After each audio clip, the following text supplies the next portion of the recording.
এরপর জাদুর বালক অদ্ভুত একটি সোনার হাঁস দেয়।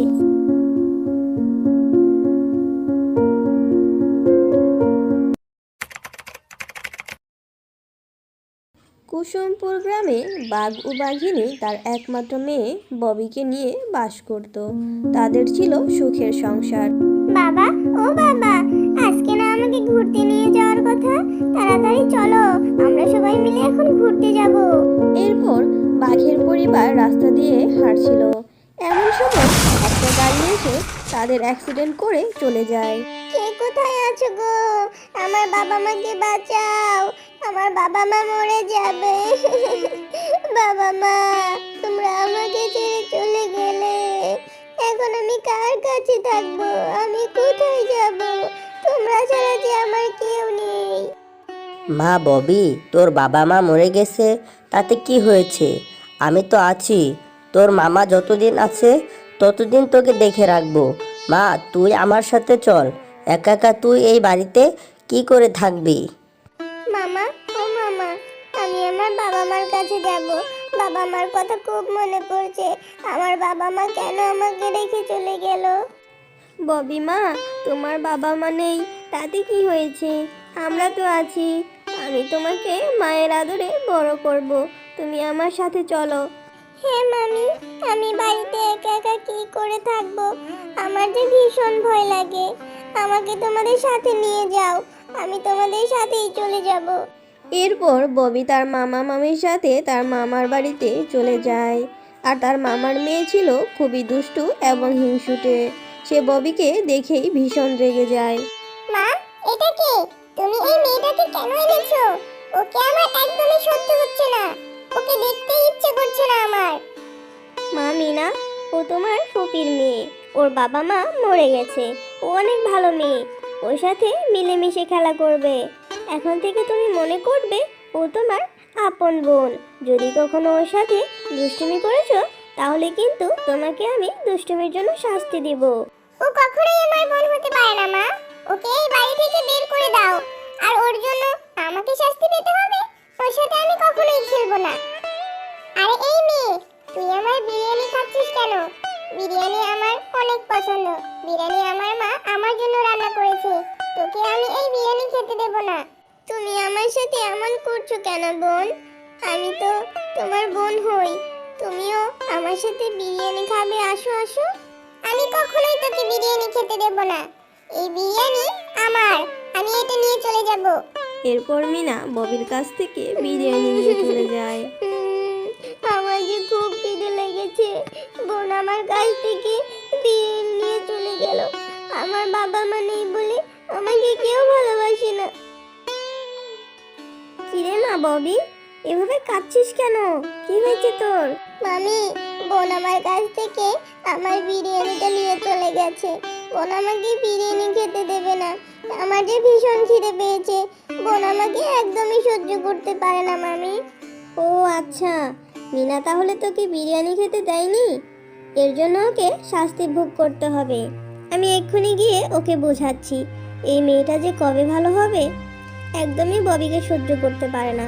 এরকম বদমেজাজি স্বভাবের জন্য আমি কোথাও গিয়ে শান্তি পাই না। মিনা, আমি ববিকে বিরিয়ানি খেতে দিয়েছি আর তুই ববির কাছ থেকে বিরিয়ানি নিয়ে এসেছিস। তুই ওর সাথে এমনটা কেন করলি? এর জন্য তুই বাড়ি থেকে বেরিয়ে যাবি। বাড়ির উঠোনে গিয়ে কান ধরে দাঁড়িয়ে থাকবি। তুমি ওই মেয়েটার জন্য আমাকে বাড়ি থেকে তাড়িয়ে দিচ্ছ না? আমি কখনো এটা ভুলবো না। ওই মেয়েটাকে আমার সহ্যই হয় না। ও আসার পর থেকে আমাকে একদমই ভালোবাসো না তুমি। আরে, তোর এই বদমেজাজ নিয়ে আমি আর পারি না। তোকে যেটা বলেছি সেটাই কর। এক্ষুনি বেরিয়ে যা বলছি। এরপর মিনা বাড়ি থেকে রাগ করে বেরিয়ে যায়। আর বাড়ি থেকে বেরিয়ে সে রাস্তার মোড়ে কান ধরে দাঁড়িয়ে থাকে। আরে এই শেফার দুষ্টু মেয়েটাকে দেখছি কান ধরে রাস্তায় দাঁড় করিয়ে রেখেছে। বেশ হয়েছে, এত দুষ্টু মেয়েকে শাস্তি দেওয়াই উচিত। বোন বোন, তোমার হাতে ওগুলো কি? ওগুলো তো মনে হচ্ছে মিষ্টি। আমার যে মিষ্টি খেতে বেশ ভালো লাগে। আমাকে একটা মিষ্টি দাও না ওখান থেকে। আরে, তোকে আমি মিষ্টি দেব না। তোর জন্য আমাকে শাস্তি পেতে হয়েছে। তুই আমার আপন বোন না। তোকে তো আমি কখনোই মিষ্টি দেব না। সোজা কোথাকার, এখান থেকে আমার খাবারের উপরে ভাগ বসিয়েছিস, তোকে কিভাবে শাস্তি দিতে হয় এটা আমি জানি। এখন মাও তোকে শাস্তি দেবে।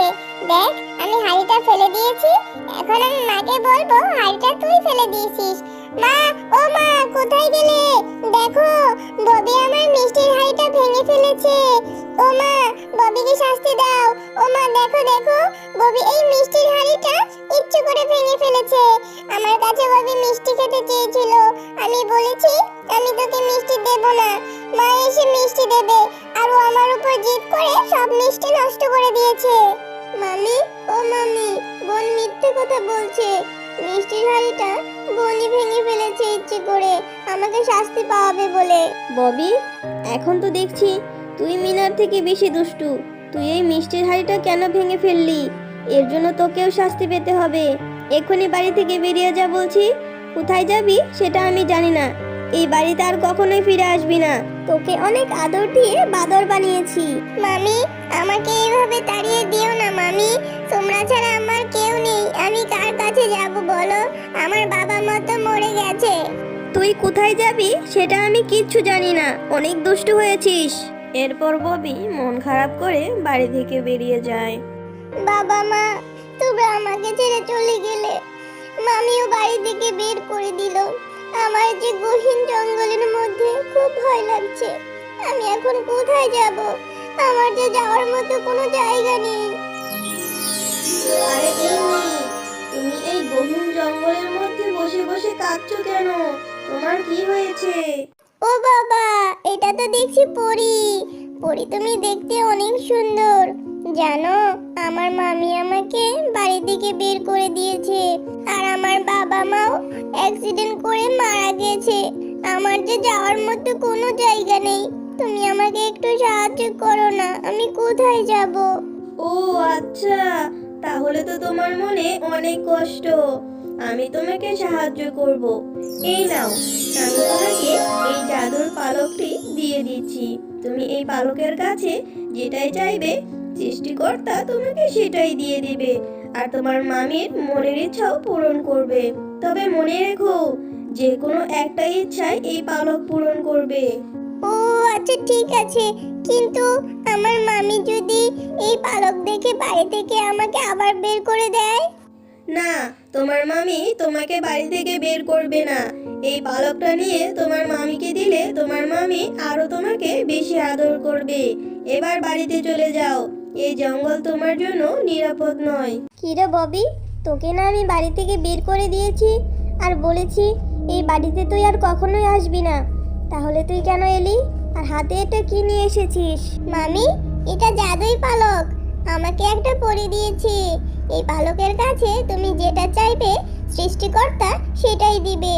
তোমার মনে যে ইচ্ছা আছে বলো, দেখবি এই পালক সেটা পূরণ করে দিবে। আরে, এটা কি বলছিস?